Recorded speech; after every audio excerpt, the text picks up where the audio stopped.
Baik anak-anak, sebelumnya Bapak ucapkan selamat pagi, terpujilah Buddha, Namo Buddhaya. Bagaimana kabar kalian hari ini? Semoga karena baik kalian semuanya berbuah pada hari ini sehingga kalian dalam kondisi yang sehat, semangat, dan berbahagia.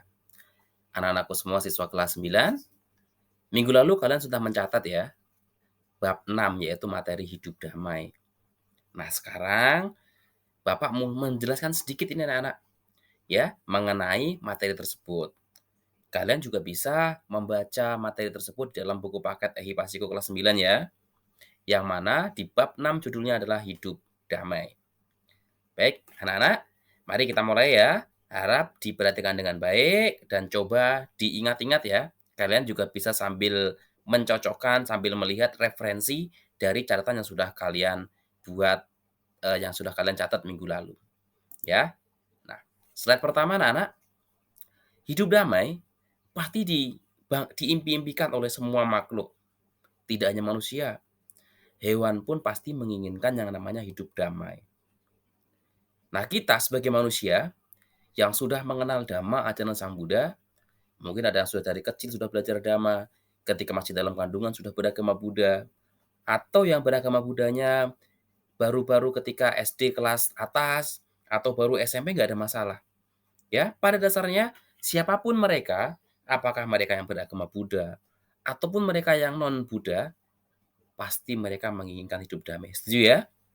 Setuju kan semuanya? Iya, pasti kalian semua setuju. Semua makhluk pasti menginginkan hidup damai. Sang Buddha juga sudah menguraikan itu anak-anak melalui Parita Karania Metta Sutta. Ada makhluk-makhluk yang jauh, yang dekat, yang panjang, yang pendek, besar, yang kecil, yang tampak atau yang tak tampak. Kemudian yang sudah lahir atau yang belum lahir, mereka semuanya hidup berbahagia. Harapannya, menginginkannya begitu. Nah, kita sebagai umat Buddha yang sudah mengenal Dhamma, anak-anak, cara supaya hidup kita damai dan bahagia adalah gampang, yaitu mempraktekkan Pancasila Buddhis, anak-anak. Bapak yakin kalian sudah hafal Pancasila Buddhis. Urutannya dari yang pertama sampai yang kelima. Ya, namanya Pancasila berarti ada 5 ya. Yang pertama pasti adalah pantang membunuh. Masih ingat ya? Yang kedua adalah pantang untuk mencuri.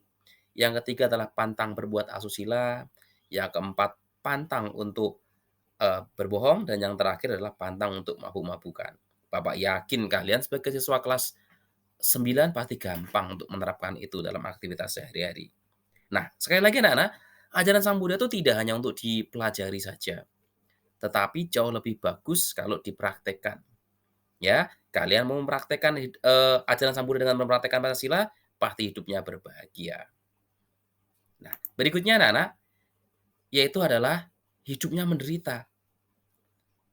Makhluk-makhluk seperti manusia, seperti kita, akan menderita apabila kita melanggar sila, anak-anak. Hal ini tentunya berbeda dengan yang slide sebelumnya tadi. Cara hidup damai yaitu mempraktekkan Pancasila Buddhis. Nah, kalau seseorang melanggar sila, pasti hidupnya akan menderita. Kapan Pak menderitanya? Ya, bagus sekali, anak. Menderitanya itu bisa secara langsung, bisa secara tidak langsung. Bisa dalam kehidupan saat ini, maupun bisa dalam kehidupan yang akan datang. Itu sudah jaminan, sudah pasti. Nggak akan ketuker. Seperti seseorang yang menanam padi, pasti mereka akan menanam padi. Apakah jumlahnya banyak atau jumlahnya sedikit, pasti dia akan memetiknya. Begitu pula dengan perbuatan kita, anak-anak. Ketika seseorang melanggar salah satu sila tadi, pasti dia akan hidupnya menderita. Menderitanya pun yang beragam ya. Ada yang kecil, ada yang besar, ada yang sedang, ada yang tinggi, begitu ya. Intinya adalah pasti dia akan hidupnya menderita ketika melanggar, sila. Begitu ya. Nah, di slide berikutnya anak-anak, yaitu di dalam materi kalian bab 6 ini, hidup damai itu bisa kita ciptakan anak-anak. Kita bisa menciptakan hidup damai untuk diri sendiri maupun secara bersama. Nanti di slide akhir akan ada cara menciptakan kedamaian untuk diri sendiri. Secara pribadi maksudnya ya, dalam batin diri sendiri, bukan, ke eksternal ke orang lain. Nah, kalau dalam slide yang awal ini Bapak tunjukkan, yaitu adalah mengenai menciptakan kedamaian secara bersama. Kalian di kelas 9 punya banyak teman, kalian di rumah punya keluarga. Nah, bagaimana cara menciptakan perdamaian dalam, kelompok tersebut tadi? Ya, kembali lagi ada yang pertama adalah menjalankan Pancasila Buddhis, yang kedua adalah prioritasnya itu adalah perdamaian, hidup rukun. Kemudian yang ketiga tidak membalas keburukan dengan hal yang buruk, melainkan dengan kebaikan. Yang keempat cinta kasih dan bijaksana, serta yang kelima adalah minta maaf dan saling memaafkan. Nah itu anak-anak, hal itu terlihat sepele ya, terlihat sepele, kita bisa menciptakan perdamaian bersama. Tetapi itu adalah perlu dilakukan bersama-sama, supaya antara orang yang satu dengan yang lainnya punya persepsi yang sama, punya tekad yang sama, sehingga kedamaian bersama pun terwujud ya anak-anak. Paling-paling minimum dari dalam diri sendiri. Kalau diri kita sendiri sudah punya pikiran-pikiran seperti itu, sudah punya tekad-tekad untuk melakukan 5 hal tersebut, ya paling minimum yang nomor satu ya paling minimum ya, yaitu yang menjalankan Pancasila Buddhis itu pasti kedamaian yang bersama itu akan terwujud, ya. Nah berikutnya, anak-anak ini adalah ada petikan dari Parita Karania Metasutta yang mana mungkin kalian sering membaca ketika di wihara. Ini juga menjadi kata-kata yang menurut Bapak ya, itu Bapak gunakan sebagai pedoman. Bahkan di profil WA Bapak itu Bapak tulisnya itu, "Jangan karena marah dan benci mengharapkan orang lain celaka." Ya, karena kalau kita misalnya dengan penuh kebencian, dengan penuh amarah dan menghujat, mengharapkan orang lain itu menderita, justru penderitaan itu akan datang untuk diri kita juga anak-anak, bukan hanya ke orang itu sendiri. Nah, itu adalah hanya sepenggal, kutipan dari Parita Karaniamita Sutta ya. Coba kalau kalian sedang membaca Parita itu, kalian baca juga terjemahannya. Kalau kalian baca terjemahannya, pasti nanti kalian akan, tahu itu maknanya, isi dari Parita yang kalian baca itu apa, begitu ya. Nah, anak-anak, selain dari Parita Karaniamita Sutta, ada juga nih dari Petikan Dhammapada, bab 1 itu Yamakawaga ya, sairnya adalah sair yang kelima. Itu juga ada kata-kata yang sangat bagus sekali, yang sangat menginspirasi untuk banyak orang. Bapak juga terinspirasi itu anak-anak. Kalian pun harus menginspirasi kata-kata Buddha itu yang ditulis dalam Dhammapada bab 1 ayat 5 ya. Bunyinya adalah, kebencian tidak akan berakhir jika dibalas dengan kebencian, tetapi kebencian akan berakhir jika dibalas dengan cinta kasih. Hal ini dalam dunia dunia nyata anak-anak, misalnya konkretnya itu kita bisa menganalogikan dengan cara seperti ini anak-anak. Kalau misalnya suatu api menyala, itu tidak akan padam apinya jika kita memadamkannya dengan api. Ya, tetapi api itu akan padam ketika kita memadamkannya dengan lawannya yaitu air. Ya, ini pun sama. Kebencian kalau kita balas dengan kebencian, orang marah kita balas dengan marah, bukan bukan berhenti marahnya. Justru akan semakin dahsyat kemarahannya itu. Tetapi ketika orang marah, kita hadapi dengan sabar. Kita dengarkan dulu dia ngocehnya seperti apa. Kemudian kita baru tanggapi apa maunya. Nah, setelah seperti itu, nah kita akan ketemu titik terangnya. Kita akan menemukan solusinya. Begitu ya. Jadi, Dhammapada bab 1 ayat 5 ini juga sangat menginspirasi bagi kita semuanya, yang mana semua makhluk sekali lagi tadi sesuai dengan materi kita di bab 6 ini yaitu hidup hidup damai. Semua makhluk tanpa kecuali, mau yang besar, yang pendek, yang jauh, yang dekat, yang sudah dilahirkan atau yang belum terlahirkan, mereka semuanya hidup inginnya adalah damai dan berbahagia. Anak-anakku semuanya, nah di slide berikutnya adalah setiap orang itu pasti punya masalah. Kadang-kadang masalah itu membuat hidup kita tidak damai anak-anak. Gelisah, tidak tenang, begitu kan? Nah masalah itu anak-anak harus kita selesaikan. Tidak ada satupun orang yang terbebas dari masalah. Semua orang hidupnya pasti dipenuhi dengan masalah. Masalah itu tidak untuk kita hindari anak-anak. Selama kita masih bernafas, masalah selalu datang kepada kita. Ingat kata-kata Buddha, hidup adalah menderita. Sesuai dengan 4 kebenaran mulia ya. Kebenaran mulia yang pertama adalah penderitaan, yang mana hidup itu menderita. Kalau kita, ada masalah, pasti hidup kita menderita, tetapi penderitaan itu ada tata caranya, ada akhirnya. Kita bisa mengakhirinya. Sang Buddha sudah menguraikan anak-anak Buddha pun kita. Nah, anak-anakku semuanya, menyelesaikan masalah, paling minimum kita dilakukannya adalah dengan kepala dingin. Artinya itu tidak sama-sama emosi.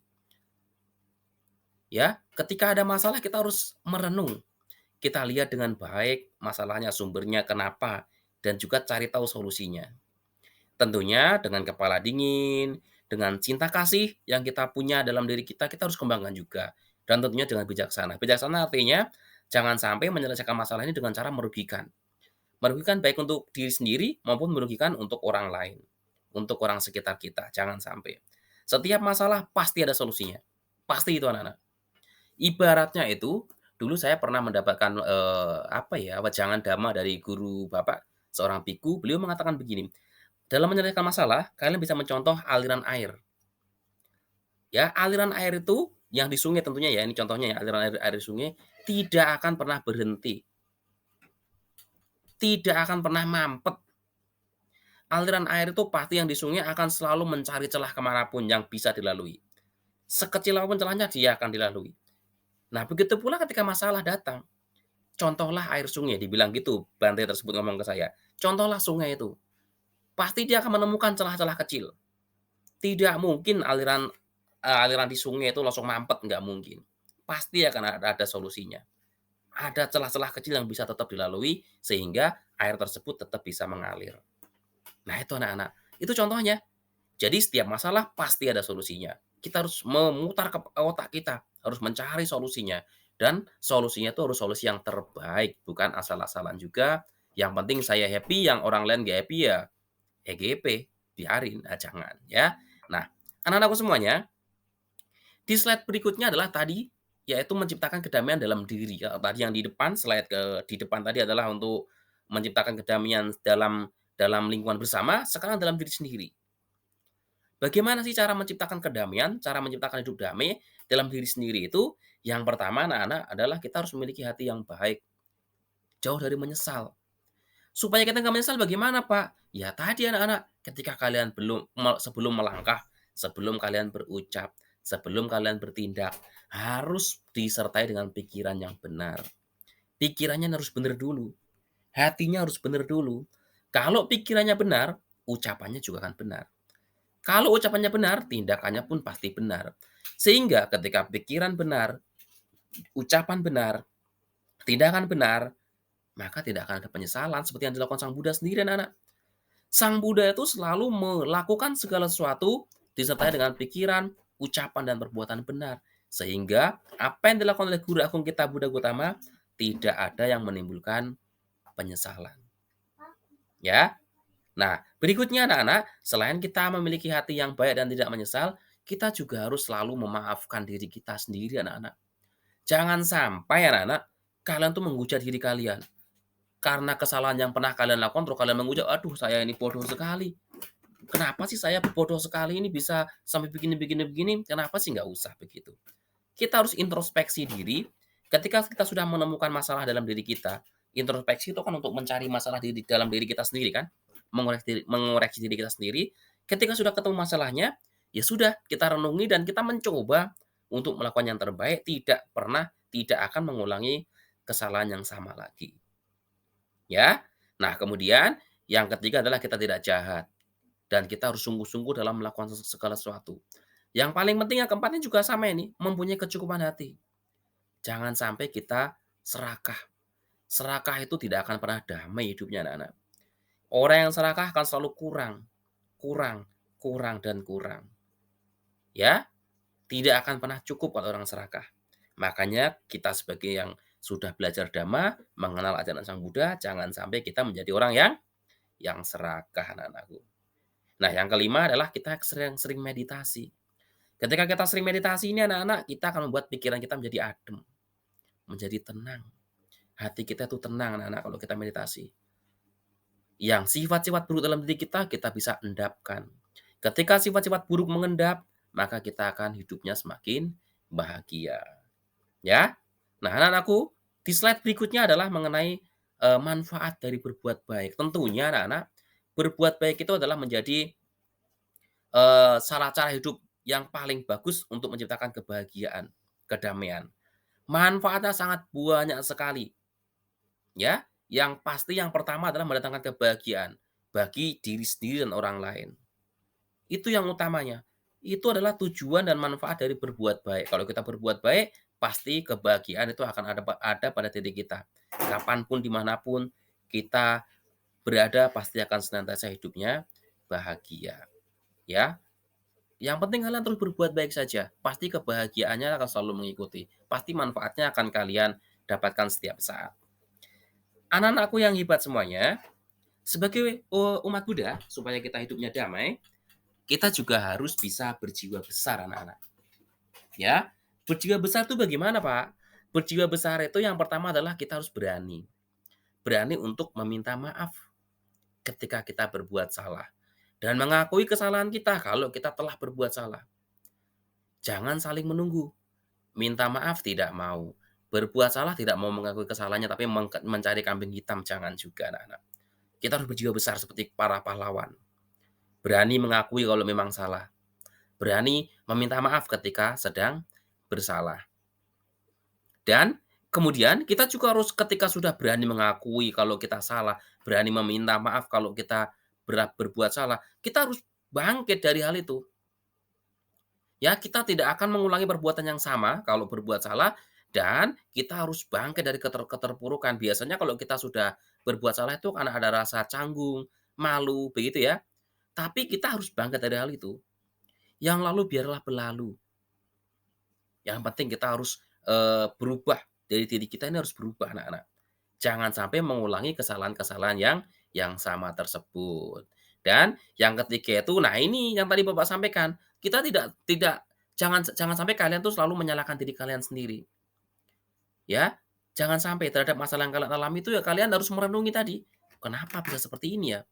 Kalian cari, cari tahu kenapa ya. Tapi setelah tahu, jangan langsung menyalahkan, "Waduh ini gara-gara saya ini bodoh sekali ya, saya ini kok nakal sekali ya, saya ini kok." Tidak perlu seperti itu. Setelah kalian menyadari akan kelemahan diri kalian sendiri tadi, ya harus langsung beradi tanah, bertekad untuk berubah. Supaya apa? Supaya yang menjadi kelemahan-kelemahan sebelumnya, yang menjadi kesalahan-kesalahan sebelumnya, yang menjadi hal-hal buruk, penyesalan-penyesalan sebelumnya itu menjadi hilang. Sehingga kalau itu sudah kalian tinggalkan, kalian menjalankan kehidupan berikutnya pun akan tetap tenang. Kalian menjalani kehidupan sebagai manusia, ya biasa saja jadinya, tidak terpengaruh sama yang lampau. Yang lampau itu artinya yang tadi membuat kalian menderita, yang membuat sedih, yang membuat terpuruk, begitu ya.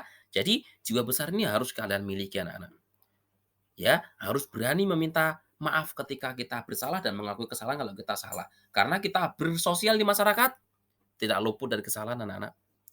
Pasti itu.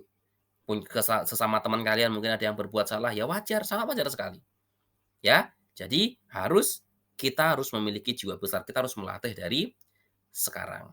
Begitu ya anak-anak ya. Nah anak-anakku sekalian, ini ada seorang tokoh dari India ya, namanya adalah Mahatma Gandhi. Mahatma Gandhi ini beliau seorang tokoh besar ya. Beliau ini punya pesan yang tentu saja kaitannya dengan agama Buddha sangat sangat bagus sekali tentang keserakahan ya. Yaitu bumi ini memiliki sumber daya alam yang cukup untuk memenuhi kebutuhan penghuninya. Artinya semua orang itu kebutuhan pokoknya sudah tersedia di alam, di bumi ini, dan semuanya cukup untuk memenuhi kebutuhan manusia itu. Akan tetapi, kalau orangnya itu yang serakah, maka bumi itu tidak cukup untuk memenuhi kebutuhan satu orang saja. Kekayaan alamnya maksudnya ya. Kalau yang di bumi ini ada satu orang serakah saja, maka nggak cukup. Sumber daya alam yang ada di bumi ini tidak cukup untuk satu orang itu. Itu pengibaratan saja ya, kiasan saja ya. Maknanya apa? Maknanya adalah kita itu tidak boleh yang namanya serakah, anak-anak. Ya, kalau kita nggak serakah ya pasti kecukupan. Contoh yang saat ini sedang langka. Di akhir-akhir ini orang tua kalian pasti sering menemui itu, membeli minyak sangat sulit sekali. Nah, kalau misalnya nggak ada orang yang serakah, ya semua akan tetap kebagian. Tapi biasanya kalau Bapak melihat di TV itu orang-orang tuh pada memborong anak-anak. Harusnya kuotanya satu orang cuma beli 2 liter ya, 2 liter minyak goreng itu, nah mereka serakah membelinya lebih daripada itu. Dengan cara mengajak anaknya atau siapa satu keluarga mengajak 3 orang, 4 orang sehingga dapatnya berliter-liter, nah itu. Sehingga ketika ada supermarket misalnya katakanlah di Alfa atau Indomart, baru dibuka dalam waktu nggak sampai 1 jam, sudah habis minyak itu. Ya, padahal kalau orangnya nggak serakah, mau berbagian cukup untuk beberapa orang. Begitu ya. Nah, itu anak-anak harus kita hilangkan dari dalam diri kita sendiri, mulai dari diri kita sendiri. kita jangan sampai ada keserakahan yang banyak di dalam diri kita harus berusaha untuk menyingkirkan keserakahan itu sedikit demi sedikit, ya. Dan yang ini merupakan slide terakhir anak-anak, slide terakhir pada kesempatan kali ini, yaitu bahwasanya semua makhluk tadi menginginkan hidup damai, dan semua makhluk itu menginginkan kebahagiaan yang sejati. Kebahagiaan sejati itu tidak terletak pada harta, melainkan dalam diri sendiri. Kebahagiaan itu tidak terletak di luar tubuh kita, tetapi kebahagiaan itu ada dalam diri kita sendiri, anak-anak. Memang kebahagiaan materi itu menyenangkan, akan tetapi kebahagiaan materi itu bukan kebahagiaan sejati, anak-anak. Kenapa? Karena yang namanya kebahagiaan materi, harta, tahta, wanita, itu karena masih diselimuti adanya rasa serakah, kebencian dan ketidaktahuan. Kebahagiaan sejati itu apabila kita bisa mengendalikan diri kita dan menghilangkan yang namanya serakah, benci dan ketidaktahuan itu sehingga kita bisa mendapatkan kebahagiaan sejati. Ingat, kebahagiaan sejati itu menjadi kuncinya adalah ada dalam diri kita sendiri. Tidak perlu jauh-jauh kita mencari kemana-mana anak-anak. Cukup kita mengendalikan diri kita supaya bisa merasa puas dengan apa yang kita miliki tadi. Tidak serakah, ya, merasa kecukupan dengan apa yang kita punya. Itu adalah bisa cara mendapatkan hidup yang damai. Tadi di depan Bapak sudah menguraikan mengenai, banyak hal ya. Ada tentang cara menciptakan perdamaian untuk, kelompok, maupun cara menciptakan kedamaian di dalam diri sendiri. Nah, demikian anak-anak yang Bapak sampaikan.